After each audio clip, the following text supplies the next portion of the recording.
Welcome to the Soccer Spotlight. I'm Ethan Zohn, and I'm so excited to chat with Jonathan Bornstein. Jonathan is a fellow tribesman that's graced the pitches all over the world, including Major League Soccer, Liga Mex in Mexico, the Israeli Premier League. Not only that, he played for the U.S. men's national team, but most importantly and most exciting, as that he played in the Maccabi Games in 2005. Jonathan, welcome to the Soccer Spotlight.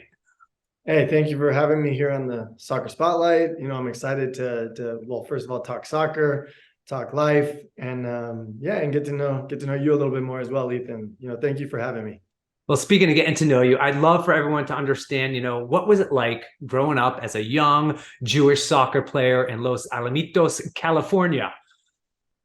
Yeah, I grew up in Southern California. I was actually born in Torrance, California, so close to Los Alamitos in Orange County. But it was, it was great. I had, close family always by us to show us a lot of stuff. The league, I think soccer when I was growing up wasn't very prominent in terms of popularity, and not a lot of like young Americans were playing soccer when I was growing up. But I think with the addition of AYSO, where I was, where I started, I think that gave an opportunity to a new generation to be able to express themselves through soccer. And so I grew up with that, AYSO, and then a little bit of club soccer. And I think, the opportunity was there, especially in Southern California, for a young Jewish Mexican American to kind of, have the opportunity to do what he loved, and which was just kick a ball. And so, you fast forward, 35, 30, well, I'm 38 now, but I started playing soccer when I was 3. So you fast forward 35 years later, and I'm still kicking that ball around. I know, which is absolutely yeah. Congrats on that. But you just talk to me about you said Mexican American, Mexican Jewish. What's that situation like? Yeah, so I mean, I was born. So my dad's side of the family is Jewish. That's with the Bornstein, obviously very Jewish last name.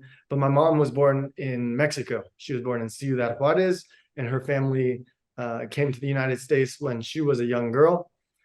She actually went from Ciudad Juarez to El Paso, Texas, before they eventually moved to Gardena, California.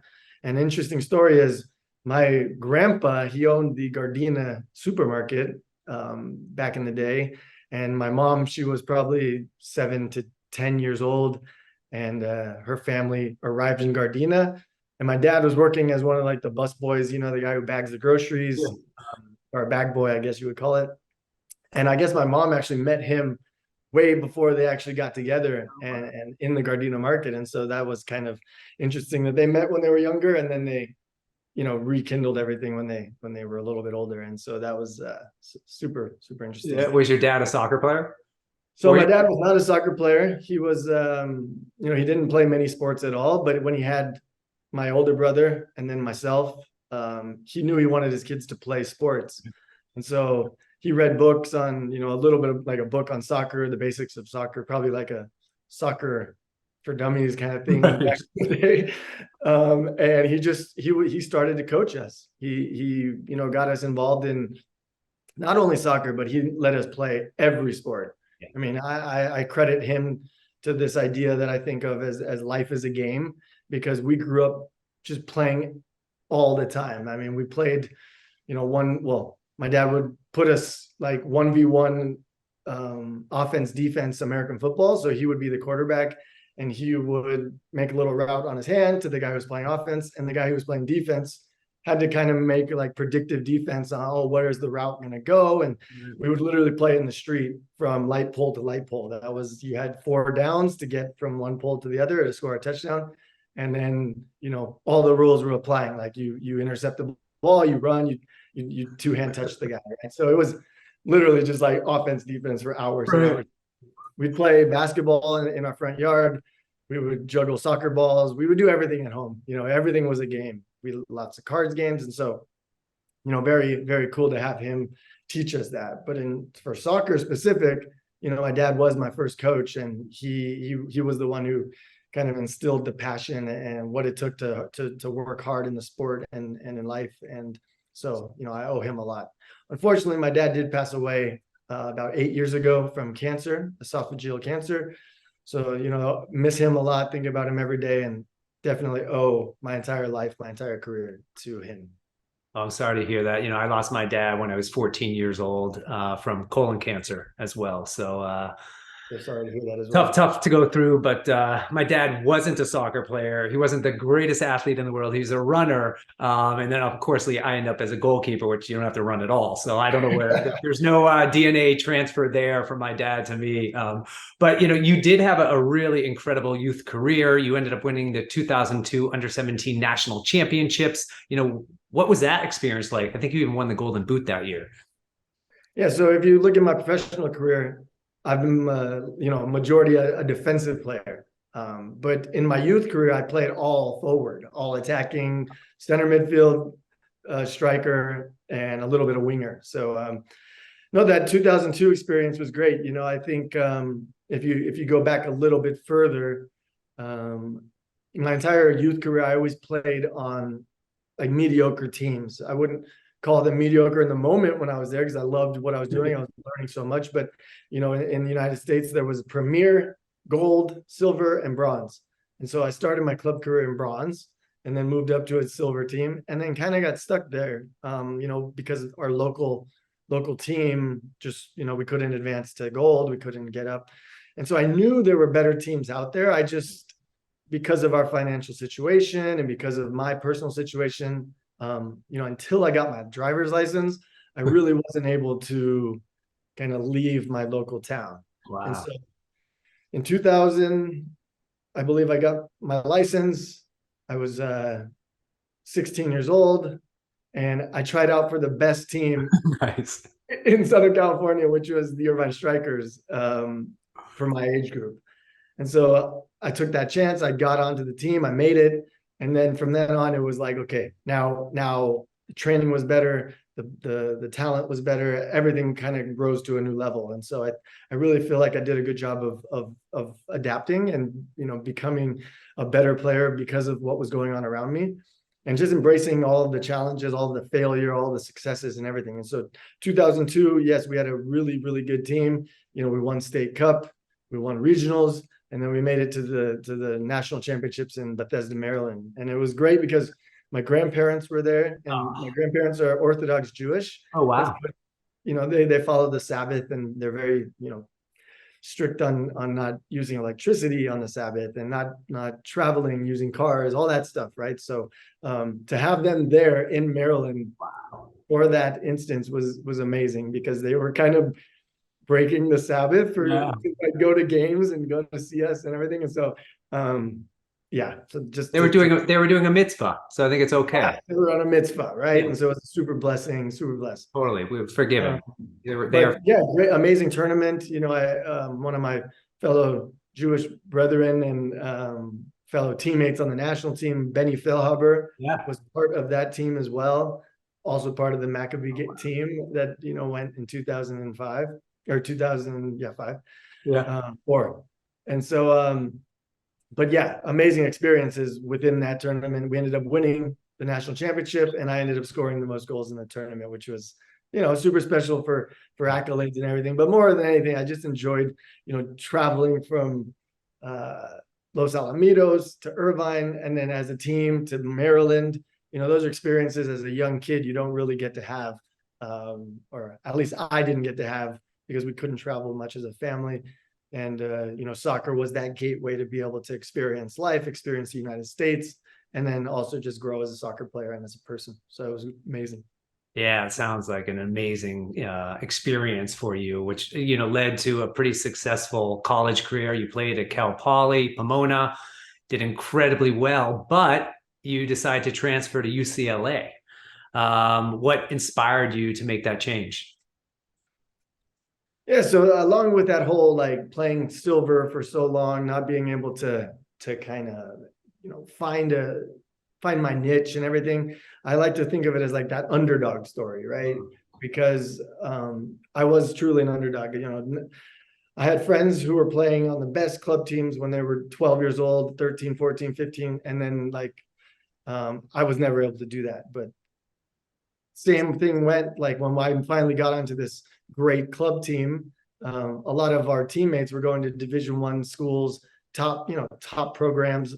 And for some reason, even though I was like a Golden Boot winner for the national champions, I couldn't, like, no one really saw me. No one ever was like, yeah, we want to take a chance on this kid. And Why do you think that is? I I don't know. Maybe it was my fault. A little bit of timidness of reaching out. Although I do remember, this is a pretty cool story, that there were, my parents were always working, and it was hard for them to make it to trainings and practices and games and everything. Although my dad did try to make it to every single game he could.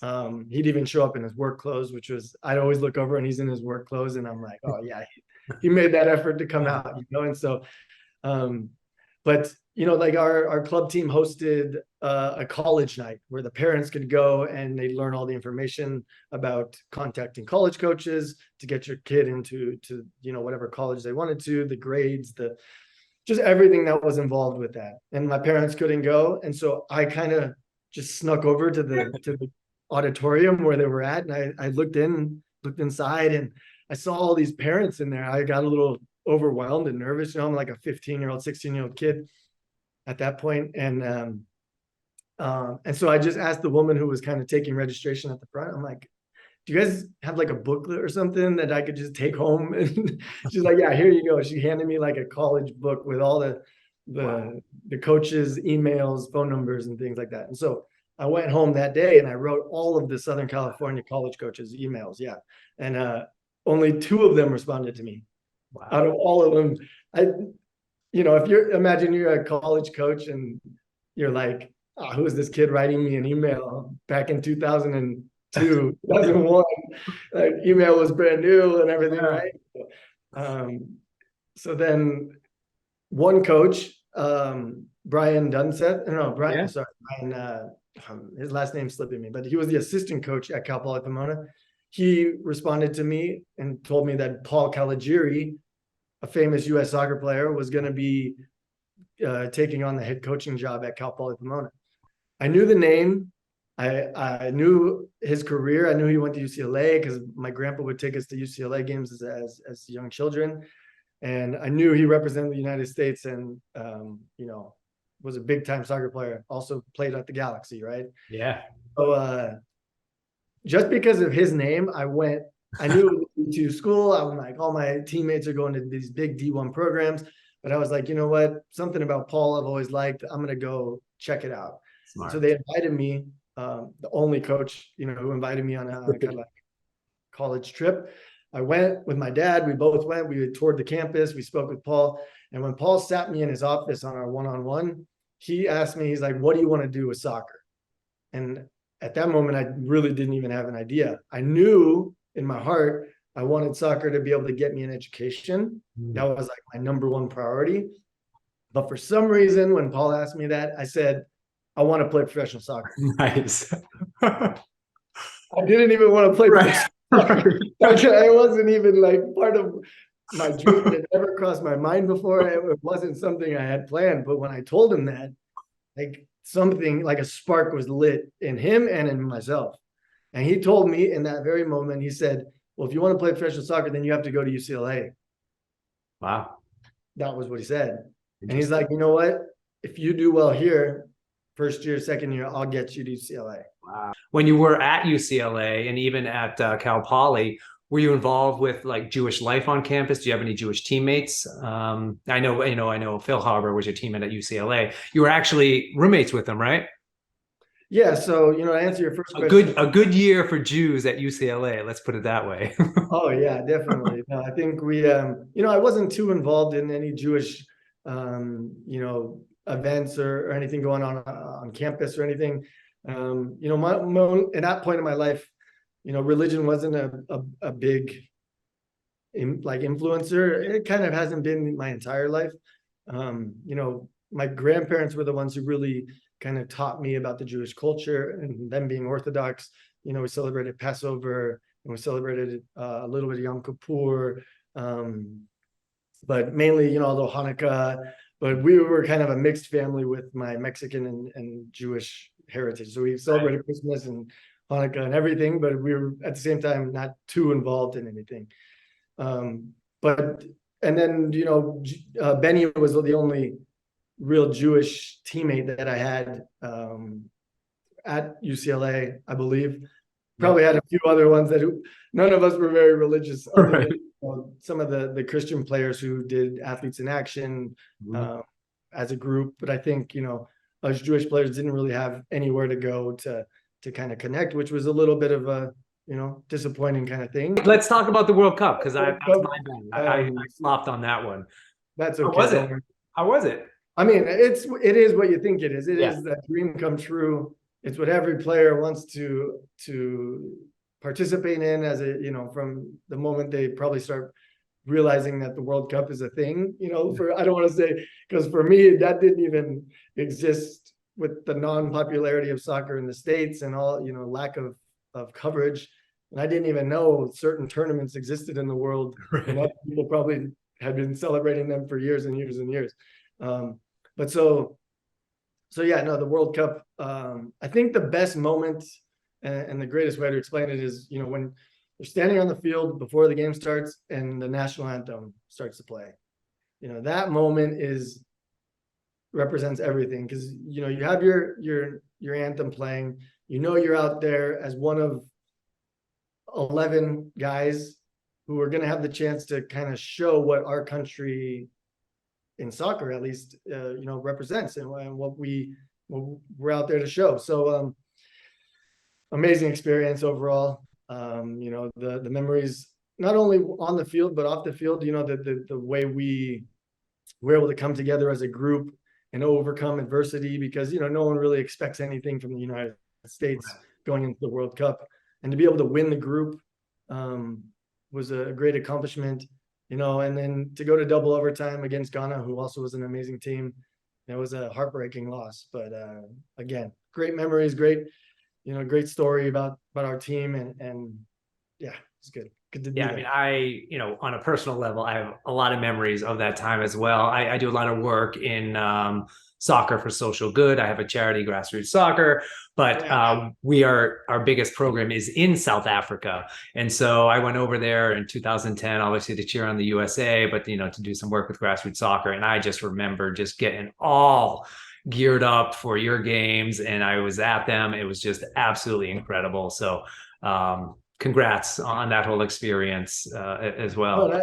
To add in, with the United States during that time, we actually went, and I don't know if it was with Grassroots Soccer or not, but we went and played with underprivileged kids who didn't have a lot of resources, and they literally were playing on dirt and in their bare feet, but you just see the passion and the love they have for the game and just for life, and it makes you really step back and say, like, wow, these kids, they could be great soccer players one day, and maybe with just a little bit more help or resources or something, that they could fulfill their untapped potential. Because sometimes here in the States we're so lucky that we have perfectly manicured fields, and every kid is sporting the number one boot and all that stuff, and so you sometimes take all that for granted. And so it's great to hear that you have the Grassroots Soccer program to help kind of get the sport known, not only, but help these under resourced kids. It's an amazing thing. You have been able to play all over the world. You played in MLS, you played in the U.S. men's national team, you played in Mexico, and you had a great year playing in Israel for Maccabi Netanya. Has being Jewish ever been a positive or negative thing for you on or off the field, in and around like the soccer environment? I think it's only been positive. Yeah. I've never had a negative experience, luckily, through my life, about being Jewish or being, American, Mexican, or anything that, I've experienced in my life. So, I think if anything, being Jewish allowed me to be able to get to Israel and experience that, with my family. I think the best part about it was that, my wife and two girls were able to experience Israel and Netanya as well, because they were there with me the entire time. And, it was just the four of us in a foreign land, far away from home. And so, I think going back to the original question is being Jewish allowed for that to kind of flourish and to come to fruition. And so, that's probably the most positive moment that's come out of, the Jewish heritage. Obviously, all the moments and memories of sharing, Hanukkahs and Passovers with the family and everything, those are all amazing as well. But in terms of like a global kind of thing. Was any of your family was any of your family able to come over to Israel to watch you play over there? Yeah. So my stepmom came, my wife's best friend came and was able to see us. My brother was able to come. So yeah, quite a few people were able to come to Israel and watch us, and we made it to the finals of the State Cup, the Israeli State Cup, and that was the first time the team had success in the State Cup in like 40 something years. And so, we were this close, 5 minutes away from winning. I know 1-0, we were up in the 85th minute, and B'nai Yehuda, they scored on us. We went to PKs and lost it in the final. So it was unfortunate, but great moment. And all my family was there at that time to watch us. So yeah, it was great. But I think just in general terms, the country of Israel has so much to offer. And, I think that the different cities along the coast are, beautiful and have so much heritage, but also you go inland with Jerusalem and the old city, and you just two different worlds completely to go to Tel Aviv, one day, one night, and then go the other night to Jerusalem. So if anyone who's watching this hasn't been to Israel, I highly recommend it and going and experiencing that. Yeah, I mean, I highly recommend it too. So I've traveled to Israel a bunch. I played in the Maccabi games in 1997, and then most recently I dusted off my goalkeeper gloves and played for the over 45 Maccabi team. But both times we were stationed in Netanya. And that city particularly, has incredible memories for me. But the country of Israel is absolutely incredible. Whether you're Jewish, Christian, Muslim, any type of religion or person, I highly suggest getting over to Israel to check it out. So when you played in the Maccabi games in 2005, and again in Netanya, did you connect more with your, Judaism, or did you become more Jewish, I guess you can say, or how did that impact your life? Yeah, so for me, I don't know if you know this or not, but I got baptized Christian after I met my wife. Yeah, so Judaism has always been kind of like the cultural side for me. I never really the religion part kind of drove me away when I was young, and seeing that. But then, the connection with God is what kind of brought me back with Christianity. And when I met my wife, she had been praying for me to find some connection with God, right? And so I got baptized Christian, but then when we went to Israel, I really did connect with the Jewish side of myself, right? I didn't say, oh, I'm Christian and no to the Judaism. No, it was the opposite. Like, having read the Bible after, baptizing Christian, kind of opened my eyes to the connections between Judaism and Christianity. And so I really was able to experience a lot that you read in the Old Testament there in Israel, and also what you read in the New Testament, with what happened with Jesus and everything there within Israel as well. And so I think more than anything, it was just an opportunity to grow as a person, and whether it's religion or not or anything, but going to Israel definitely brought back, celebrating in the sukkah for a week, and going to a kibbutz and kind of seeing people get do their bar mitzvah as a group and things like that. So it was amazing. I think words are hard to put to it, but I think more than anything, I was able to connect that Christianity with the Judaism and kind of create my own kind of identity through that. So your grandparents must have been psyched you were playing in Israel, because you mentioned they're Orthodox, and I'd imagine they're, have a strong affinity for Israel. So were they just psyched that you're over there playing? I mean, they were super excited. The moment they found out that I was going to be playing in Israel, they started calling up their relatives in Israel, actually, my aunts, uncles, and cousins. So my final question is about the bagel, the food of our people, the perfect circle, the circle of life, if you will. So a soccer ball, right? This is what it represents. So I'm curious, I've asked everyone this. How do you take your bagel? How do you prepare it? How do you eat it? What is your favorite way to consume the food of our people? Favorite way is toasted with strawberry cream cheese. So there's a plain bagel What? with strawberry cream cheese or regular cream cheese. That's my favorite way to do it. Okay, that's that's going a little bit out this way. I wasn't expecting that, but I appreciate it. I do not judge, but tell me more. How about your plan B bagel? Is there a My plan plan B? B, my plan B is a bagel and egg sandwich. So you're gonna get mad at me, but I would love to put bagel, some butter, egg, cheese, and you know what's coming. I know what's coming. Don't say it. No. Bacon. I'll Lettuce. mute that part in the video. Don't worry.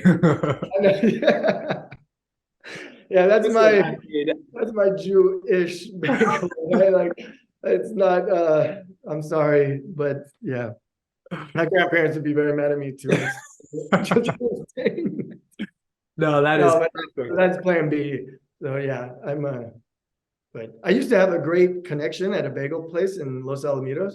I tried to use, my soccer stardom, up and coming soccer stardom when I was younger to the advantage that I could. And so I found these great people at the Blue Mountain Bagel, or it was Bonjour Bagel company. And I would exchange tickets and I would just show up every morning and they would have like a bagel ready for me to go. So I like bartered tickets to games for bagels. When do you ever get a bagel sandwich named after you, like the BB, the Bornstein bagel? That would have been like just next level. See, that's where I would have continued to go. I think if I had stayed there, yeah, we need to call him. Yeah. Well, once again, thank you so much for stopping by the Soccer Spotlight. It's been an absolute pleasure chatting with you. You have a fascinating and incredible story, and I'm just happy you were able to share with me and share with everyone watching. So I wish you the best of luck moving forward. I hope you get a contract, and I'll be watching you, and I'll be cheering for you wherever you end up. No, thank you, Ethan, for inviting me to talk soccer, to talk life. It was super fun to be here with you.